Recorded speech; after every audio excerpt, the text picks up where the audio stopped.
નમસ્કાર મિત્રો, સ્વાગત છે તમારું તમારી મનપસંદ ચેનલ રાઈટ આન્સરમાં. વિષય વિજ્ઞાનની ધોરણ 6ની એકમ કસોટી તારીખ 1-2-2025 એટલે કે શનિવાર 1 તારીખ ફેબ્રુઆરી મહિનાનો પહેલો દિવસ કલ ગુણ 25 તમારા માટે ધોરણ 6ની વિજ્ઞાન કસોટી લઈને રાઈટ આન્સર ચેનલ આવી ગયું છે દોસ્તો. એ પહેલા તમારે પોતાના મોબાઈલમાં ગાઈડ એપ ડાઉનલોડ હોવું જોઈએ દોસ્તો. GUIDE લખવાનું ભૂલવાનું નથી દોસ્તો. પ્લે સ્ટોર પર જઈને તમે આ લખશો એટલે તમને એક ગાઈડ એપ મળશે. એ ગાઈડ એપને ડાઉનલોડ કરી દેજો દોસ્તો. આ એપ ડાઉનલોડ કરવાનું કેમ કહું છું, કારણ કે આખું પેપર દોસ્તો ત્યાં તમને PDF સ્વરૂપે મળી જશે દોસ્તો.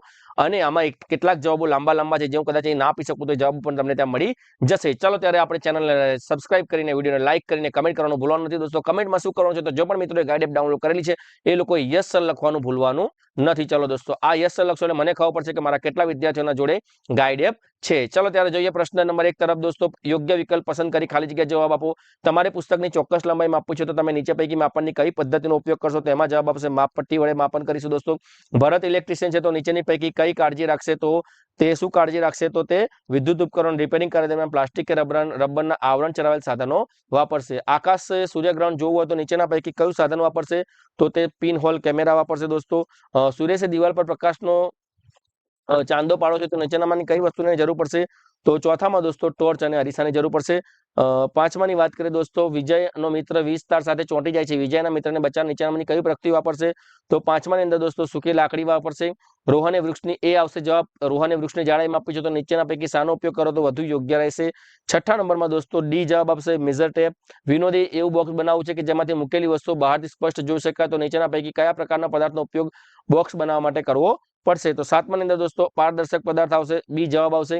તમારા ઘરે વિદ્યુત વાયર પરનો અવાહક પરનો થોડો ભાગ ખુલ્લો થઈ ગયો છે તો કરંટ ના લાગે તે માટે તમે શું કરશો, તો એમાં આપણે વિદ્યુત અવાહક પટ્ટી લગાવી દઈશું, એટલે કે જવાબ આવશે સી. અને 9મો જવાબ દોસ્તો. કીડી તેના મૂળ સ્થાનેથી કેટલીક દૂર અમુક અંતરે ગતિ કરે છે, તેને કાપેલું અંતર માપવા માટે તમે શું કરશો, તો એના માટે આપણે દોરી અને માપપટ્ટીનો ઉપયોગ કરીશું, તો આનો જવાબ આવશે સી. ચાલો ત્યારે આગળ જોઈએ પ્રશ્ન નંબર 2 તરફ દોસ્તો. પ્રશ્ન નંબર 2 માં પણ તમારો વિકલ્પ છે. નીચે આપેલામાં વસ્તુમાંથી કઈ વસ્તુ ગતિશીલ વસ્તુ છે, તો અહીંયા બી પતંગિયો આવશે. નીચેનામાંથી પંખાની પાંખિયાની ગતિ કઈ છે, તો એ આવશે બી વર્તુળાકાર ગતિ. કયું જળચર પ્રાણી ન શરીર બોટ પ્રાણીનું શરીર બોટ જેવા આકારનું નથી દોસ્તો. ઉતાવળ કરીને ભૂલ ના કરતા. ઓક્ટોપસ આવશે. નીચેનામાંથી નિવાસ સ્થાનનો જૈવિક ઘટક કયો છે, ચોથાનો જવાબ આવશે બી વનસ્પતિ. જે પદાર્થ પોતાનામાંથી અંશતઃ પ્રકાશ પસાર થવા દે છે તેને શું કહી શકાય, તો પાંચમાનો જવાબ પણ પારભાષક આવશે. તમે પિન હોલ કેમેરાનો ઉપયોગ શેના માટે કરશો, છઠ્ઠાનો જવાબ આવશે ડી સૂર્યના પ્રતિબિંબ લેવા માટે.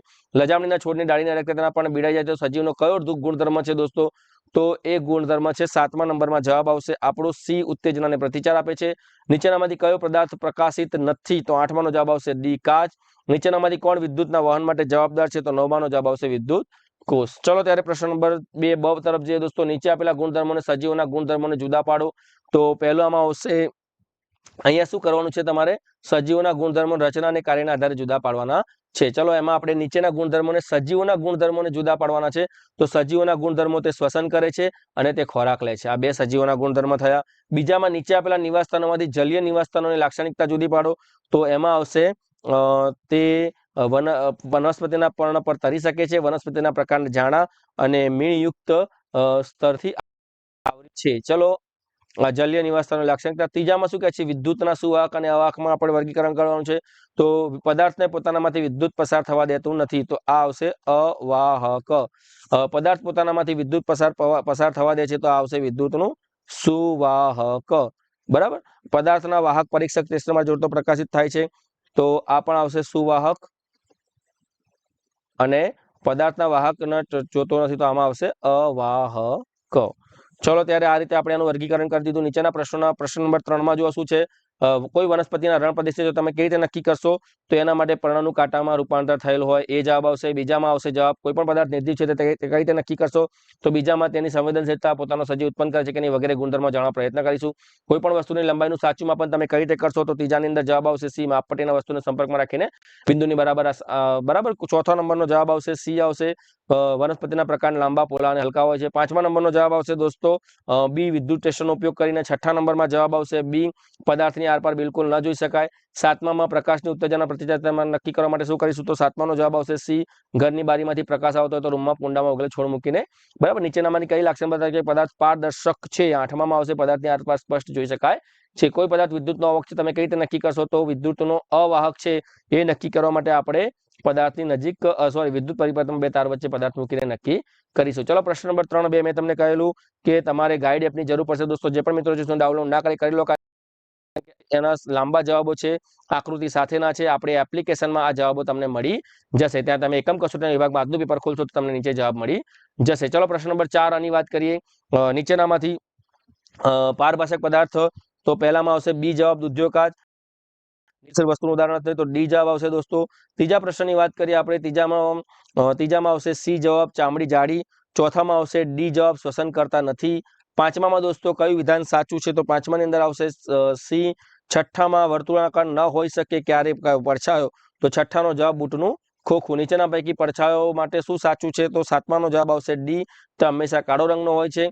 સિલાઈ મશીનમાં સોયની ગતિ કયા પ્રકારની હોય છે? તો આઠમી જવાબ આંદોલિત ગતિ. નીચેના પૈકી શું સાચું છે? તો નવમામાં સી, આપણું શરીર વિદ્યુતનું વહન કરે છે. લોલકની ગતિમાં દસમામાં આવશે દોસ્તો આવર્ત ગતિ. 11માંથી કઈ ગતિ સરળ રેખીય ગતિનું ઉદાહરણ છે? તો 11મામાં આવશે સી, સૈનિકોની પરેડ. અને 12મામાં રાત્રે વીજળી જતી રહે તો વિનોદ ટોર્ચનો ઉપયોગ કરે છે. ટોર્ચને બજરી શેમાંથી મળે છે? તો એ વિદ્યુત કોષમાંથી દોસ્તો. આ 3 પ્રશ્નોના જવાબ તમને આપવામાં મળી જશે અને આ 3 પ્રશ્નોના જવાબ પણ તમને આપમાં મળી જશે. જોઈ લો હું એપમાં તમને બતાવું દોસ્તો, સવાલનો જવાબ તમને કેટલા સરસ રીતે તમે શાંતિથી બેસીને લખી શકો.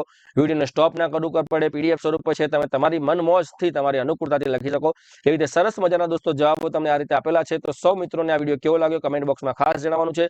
અને સંપૂર્ણ સોલ્યુશન આપવાનો તમને પ્રયત્ન કર્યો છે, તો મિત્રોને સાથે શેર કરો, વિડીયોને લાઈક કરો, કમેન્ટ કરો. કમેન્ટમાં દોસ્તો યસ લખો. સૌને જય હિન્દ, જય ભારત, ટાટા, બાય બાય, આવજો.